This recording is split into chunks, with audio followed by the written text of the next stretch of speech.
Hey guys, and welcome back to another video. In this video, I'll be going through my AFLW round 1 team review, going through all of the players, sort of what I'm thinking around their spot, sort of how they're tracking. I guess one game in, there's a lot of stuff that you'll hear me say about sort of, I don't want to give into the outlier on some of these guys, some of these girls, I should say, but some of them, I think the role has definitely been not what I was expecting, and we've got to change in that. And some of them, I think it's just based on the ones below them. I think there's better case for cash generation, and the purpose for them is a little bit different. So you'll sort of see my thoughts and theories in that. But anyway, before we jump into this video, remember to like and subscribe, turn the notification bell on so you know when I upload it, especially because I am planning on getting Tuesday night, you guys, getting the trade targets for AFLW out on Tuesday night. It's probably going to be a late upload, but I'll get that out to you guys then, and then Wednesday and Thursday you'll have the live streams as well. But anyway, let's jump into it. So my team ended up scoring a 12-31. Let's make this a little bit bigger for you guys. There we go, that's much better. 12-31, which was 4,000 rank. Rank doesn't really matter as much early on. It does matter obviously later on, but not so much early on. And then remaining salary, I ended up having 358k left over, and I'm pretty glad that I did do that, because I did lose some points. Like I think if I go to O'Shea, I want to say I gained points from making the move of O'Shea down to Ott after final lockout, because I saw what Wrench did, and that has opened up an avenue for me to make some bold moves, which you'll see in the coming days when I do my team reveal for round 2 on the Thursday morning. Also, I may do it Wednesday night, but I think it will be Thursday morning. No, it might be Wednesday night that I do that. Just depends on timing and all, but we'll see about that. But yeah, that was a really good maneuver that I made, and it has opened up avenues. So Watson D1, if you saw her score in the first quarter, she was on 25 at quarter time, scaled down to 23, because if you haven't actually been watching live and stuff like that, the AFLW scoring, you will have missed that there have been so many countbacks so late. I've never seen it. Like, we saw Rowbottom finish the night on 72, or finish the game on 72, be adjusted to 74, and then be adjusted on the Sunday night, 3 days after, up to a 78, if I'm corrected. Then we also saw Monham be adjusted awfully late on the Friday night, I believe, as well. We've also seen some others here be adjusted. I should actually change this around, and it might give away my trades just a fraction bit, but let's just do this, and there we go. I think that's all up to date, and I did have it like this, actually. So that was all up to date there. That was the team that I actually brought out. And as you can see and something I really like to do comparatively, if we actually just quickly load this all here, you'll see that there's actually no one with the exact same team as me, which is a really good thing. Which, yeah, that's a really, really good thing. I know that someone could have probably gone and done the 1256 team, which would have just had the likes of a, which it wouldn't, which is in this side, but it would have had the likes of a, who would have been on field? It would have been a Wrench on field over the likes of an Ott, was a 1256 side, and we know that there's a couple here, but I don't think anyone copied me, which I really like when no one does copy me, because it makes me feel like I'm not actually actively giving people advice. And I know that these teams are awfully close to my side, but they're not exactly the same, which really happy about that. And you can just see as well, we're only 25 points off of about 1,500 ranks up. So if I just put a couple girls on field differently, I would have ended up with a different side, and that's definitely a unique side. But yeah, let's just do, say, 50 points. Let's just say my captaincy scored a little bit better, and that ended up at 1280. You can see that round is 2,600 ranks up for 50 points. So that's how close we are to just one or two good scores, one or two flops out of the sort of what other people have. And yeah, it just is a lot. We gain a lot of ranks. Like, you could easily see this 4,000 turn into 10,000, or it could turn into 500. after round 2. We'll just hope that it goes up. We'll hope that I go into the 500 range, not the 10,000 range. But yeah. So Watson, she was on 23 at quarter time, 23 at halftime, I believe. And let me actually just double check this because she had some wild scorings. And then I think she was on 38 at 3/4 time. But let me just double check with that because she might have had late adjustments that I wasn't following. It's not like the men's where they're generally spot on or within relevance of it. Some of them are getting +10, +12, etc. Whereas Watson went 23 in the first, 0 in the second. Then in the third went 15, and then in the last decided to have 12 touches, 34 points. And the fact of the matter is, if we actually go to DFS, and I'm pretty sure DFS has the updated stats for this, hopefully it does let me do this, kick-ins, Serene Watson is an absolute criminal with this. 7 kick-ins, 4 played on. She could have easily had an 81 there, and that would have been perfect. She would have also sat, instead of at like 38 at 3/4 time, she would have sat at like 47, which would have been a lot better. I think she also might have given away a free kick. I'm not exactly sure, but let's just double check with that. Didn't give away a free kick. Probably could have, I think, laid another tackle or 2. But you take a 72 and run because in the end of things, we know, I do think that Heath's role is going to demise in the next couple of weeks. Lucas Rod did all right. Georgia Stathis had an all right game. Gutneck, etc. Ellinger, Thomas, they'll be up there along with Wrench.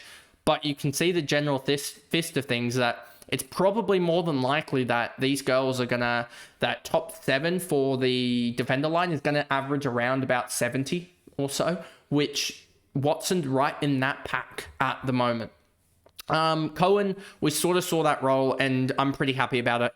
Like, she scored a 67. She went up 19k, which isn't the greatest gain, but she is priced already at, if we go here and just quickly look at her for what she was priced at, and we go quickly here, just looking this up, I'm pretty sure she was priced at around about the 57 marker. So she went 10 or so, or 9 above her break even for only a 19k game, which doesn't sound right, but it is what it is. And yeah, she will slowly be raking in a little bit of cash. She has Fremantle this week, which she could do really well, but her role was pretty decent there.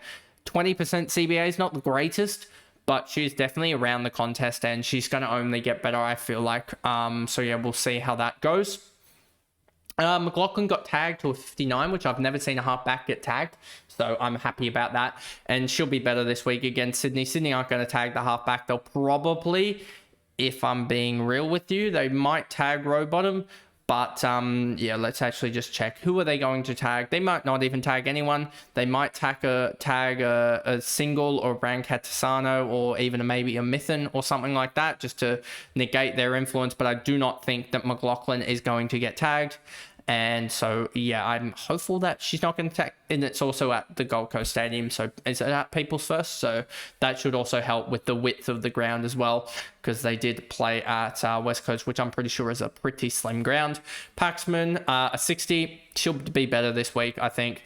Yeah, she scored on a 60 on 78% TOG. And I'm pretty sure she did nothing in the last quarter, if my memory serves me correct. Because I'm pretty sure she was tracking really well. And then just basically shut up shop.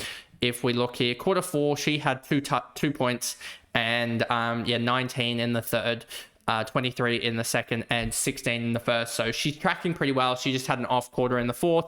And yeah, I'm actually pretty pleased about that because that probably I'm more likely to see with Paxman that she's more likely to be around that 65-70 marker than the 60 marker. So I think she's going to be good in the long run. We just have to wait and see. But I think I'd rather see the positive with Paxman than the negative of that. And then Ott scored a 50, and we take that.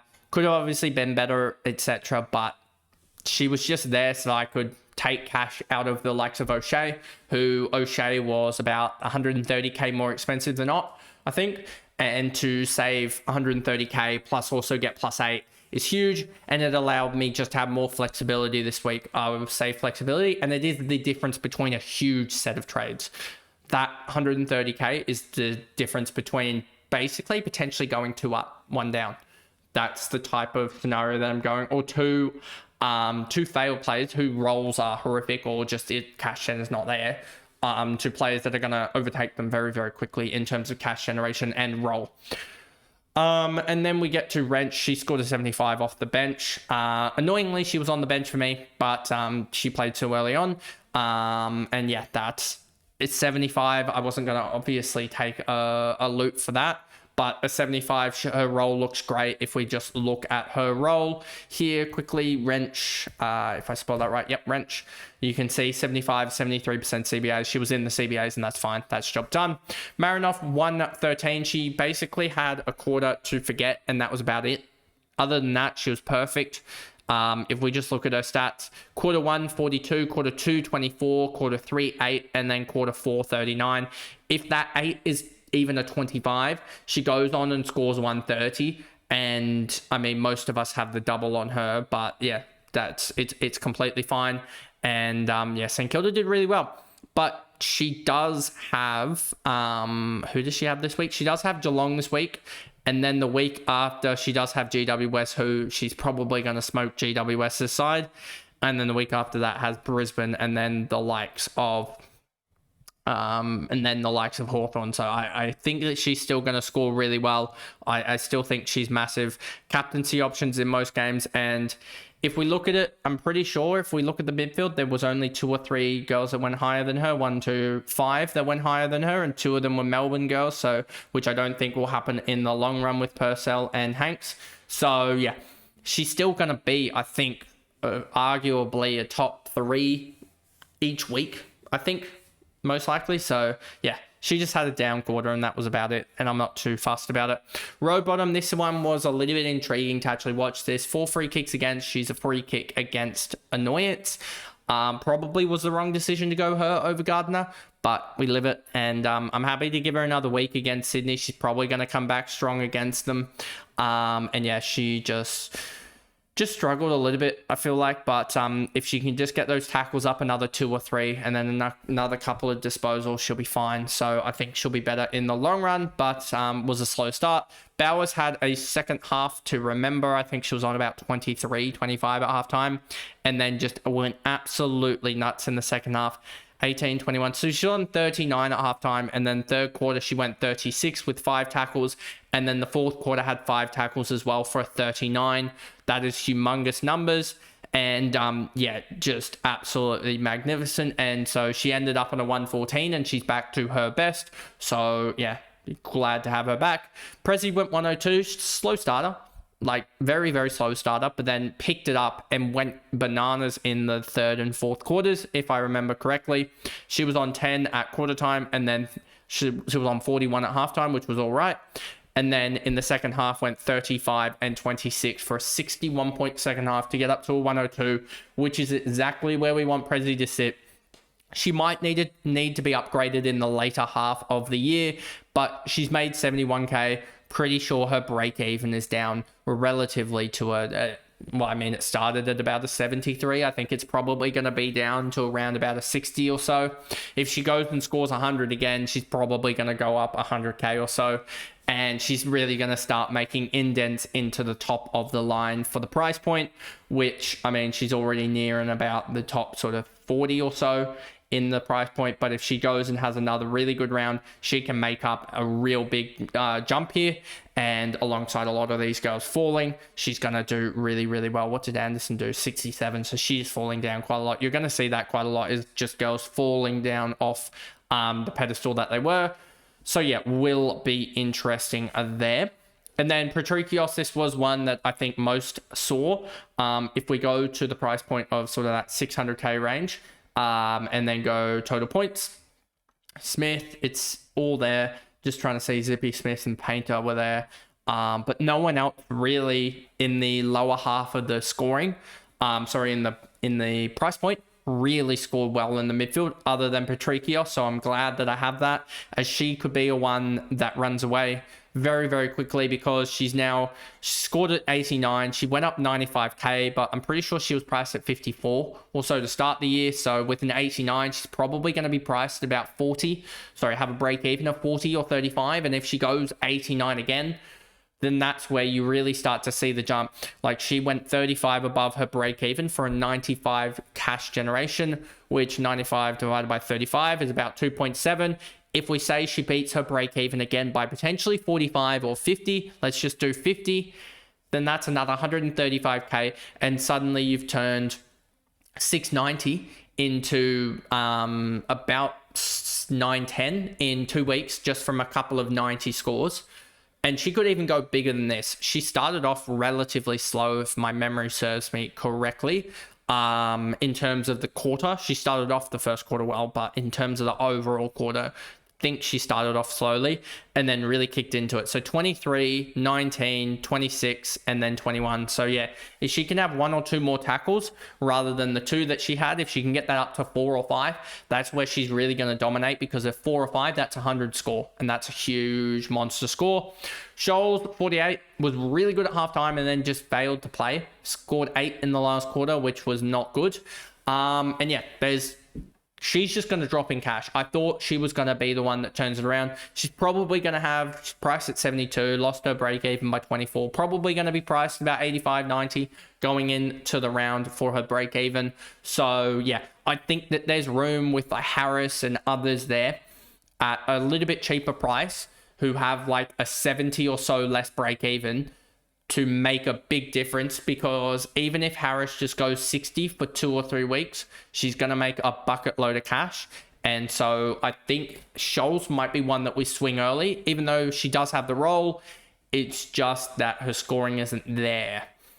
And then Dunlop, 37, she's just going to slowly make cash, and that's a good thing. She has Adelaide this week, tough matchup, but if she can go 35 again, it's a little bit more cash made. And then the likes of Stannett was in a horrific role, still kicked 2 goals to get to a 44, but that's a horrific role, and I am willing at the moment with her. She was priced at like 57, so she only lost her break even by 13, but I'm willing to move to someone else who just got a better role through injury in Goldsworthy. So I think that that's the maneuver I want to make, is moving her on to Goldsworthy. Because that Goldsworthy could have 30, 40 points on her each and every week, which is huge, as well as Stannett's probably going to drop a little bit more in cash. If we see her role start to turn around and get better, then that'll be a different story, and we can potentially move into her back again, which will be slightly annoying, but if it's for like an F5 area, then that's not the worst there. And then Monham, 75, perfect, job done. 59% tog, a little bit annoying that it was low. Would like to see that higher, because she's going to struggle to score well, but she did have 3 behinds, and this is the potential breakout that we're looking at. 19 touches, 5 marks, 3 tackles, has Gold Coast. Don't think anyone really matches up well on her, to be honest, at Gold Coast, so will be interesting to see how that goes. Windows 61 especially, just had a bum first quarter. If she does actually do well, she did only have the 2 CBAs window, if my memory serves me correctly, which is a little bit annoying. 86% CBAs. Who had the 2 that I was thinking of?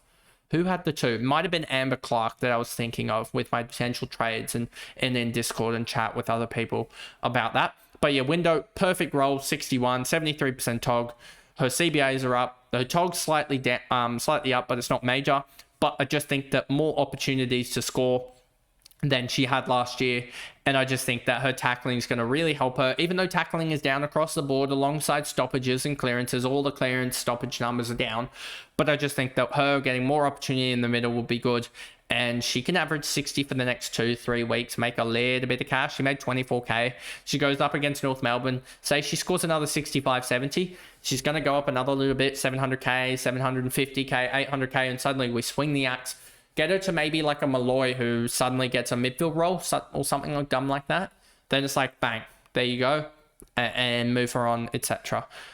Should actually do this for the sake of it. Too good. What the heck happened to her? That was one of the worst first halves that I've seen from Too Good in a while. She basically played 1 quarter and got to 42. From memory, let me just go back and look at the stats for you. First quarter, she scored a 4. Second quarter, she scored an 18. Third quarter, she scored a 14. And then fourth quarter, she scored a 6. So 2 free kicks against doesn't help. Out of bounds on the full doesn't help. Could have easily turned this into maybe a 55-60. I think she was also a little bit unlucky with one of the free kicks. She actually got a kick away, which for some reason was a free kick against. So yeah, that turns around and that's already a 48. So I think it's only up for her. It was a little bit disappointing. 51% TOG as well. She was off for an injury as well. I think it might have been an HIA. So that might have made it a little bit tougher for her. I think that was in a little bit, I forget where that was, what time that was. But yeah, her time on ground was down 32% in the last. Need to double check that. But yeah, she'll be back and better. And I think she also had the cold as well. So yeah, she'll be back and better in my opinion. And then Toonen did really well. Probably not one that you really want to have to be fielding, but is a score that you take. Is probably going to be just trundling in 40 and 50 scores for the next 2-3 weeks until we trade her out at like 600k, because she did make 19k. Price movements there. She did have, I think, a random injury for like 10 minutes in one of the quarters as well.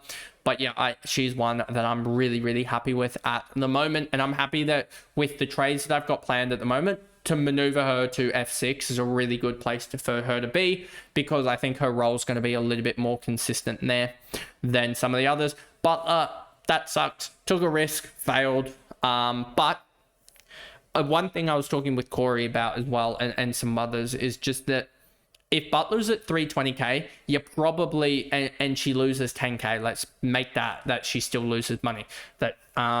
So she was at 330k, goes down to 320k. I'd probably keep her, because you'd think, oh, she might turn it around, etc. Not really much of a need to trade out. And then suddenly you're stuck with a 300k player because she fails again and you can't really move her on. You can't move her on. Whereas her being at 440k and having some price on her head, I can go, need to move her on. Need to move this, that, and everything to get her out because she failed. And I need the cash generation in elsewhere. So yeah, the maneuvers that are going to be made are going to be big, but having 350k alongside the 150k, almost 140k of Butler on her head to be able to move that, huge. I basically have 500k to upgrade almost in a way, and you will see the upgrades that I make when they roll around on Wednesday night or Thursday morning. And then Centra, she failed, but I'm backing her in to turn it around. She looked cooked. And I'm pretty sure she had maybe one CBA. I don't even know if she had a CBA. I'm pretty sure she did. Nope, she didn't have a CBA. 22, she'll turn it around. I feel like she's one of the best, and her break even isn't even that bad. It's a 40 if she turns it around. And that's what I was almost looking at, is like, she's touted as the best player or the best couple players in the draft. Her and Zippy Fish, most impactful players in the draft, they were saying in preseason and everything. That's what sort of was happening. Havana Harris also up there. So I'd rather hold on to these ones over going for someone that has potentially an iffy role and scored well 1 week, because if you actually look at the break evens that we're seeing, Painter, let's use her as an example. Painter's only got a break even of 24 more than the likes of Centra, also, we believe. And she scored a 95. Now, it doesn't quite add up to me. I don't know if those numbers are right with the break evens, but if they are, then the math almost says to me, there's reasons for Centra to get better. If Centra scores a 50, she goes up, what are we saying? Maybe 60k less than the likes of a Painter. But if she turns it around, has one good score, she's going to outpace Painter. And that's the thing that I've sort of been... I was actually probably wrong with initially. So that's the reason why I'm most likely going to hold on to Centra for a week, because she also has the GWS matchup, which everyone is just flogging them at the moment. They've been flogged for like 8 years. That's how bad they are. But anyway, that is my side. I thought I'd do, and you'll probably realize this across the year, the videos are going to get slowly shorter in length with the team reviews. So this one was a big beefy one of 24 minutes. I hope you guys enjoyed. If you did, remember to like and subscribe, turn the notification bell on so you know when I upload, and I will see you guys later. Bye guys.